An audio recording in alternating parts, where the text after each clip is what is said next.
Je vous proposerais volontiers de considérer que sous le terme de coopération, on peut mettre un ensemble de dispositifs et de pratiques qui associent au moins deux acteurs qui sont bienveillantes, si possible non hiérarchiques, et qui visent à faciliter l'ensemble des dimensions de la vie scolaire, climat, mais aussi travail, mais aussi apprentissage.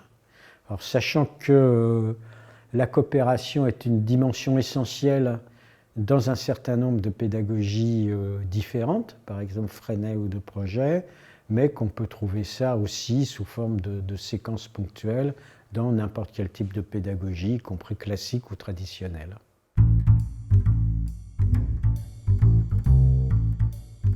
Quand on met en place la coopération, il y a un certain nombre d'écueils à éviter ou de points de vigilance.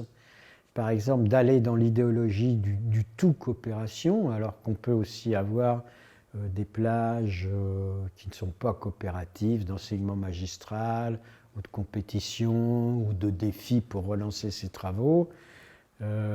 Autre piège, c'est penser que ça se met en place magiquement, immédiatement, alors que c'est quelque chose qui s'apprend.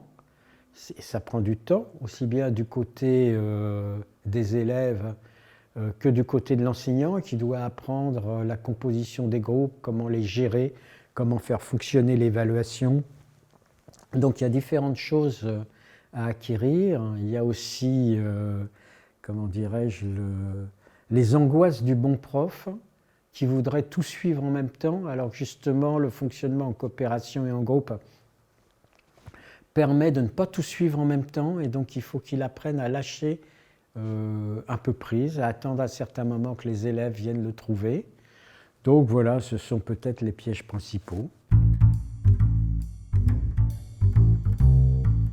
Pour moi, la coopération ne se limite pas à la coopération entre élèves, mais aussi entre enseignants, et c'est très important, aussi avec les parents, aussi avec les autres personnels de l'établissement, etc.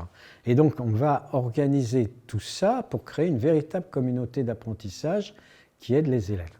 Et du coup, ça veut dire qu'il y a par exemple moins de stress pour les élèves qui sont moins en compétition.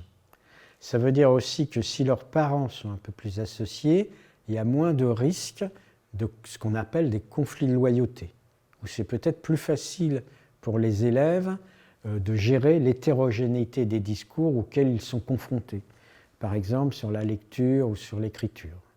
Et puis ça s'articule à des valeurs qui sont importantes dans les milieux populaires,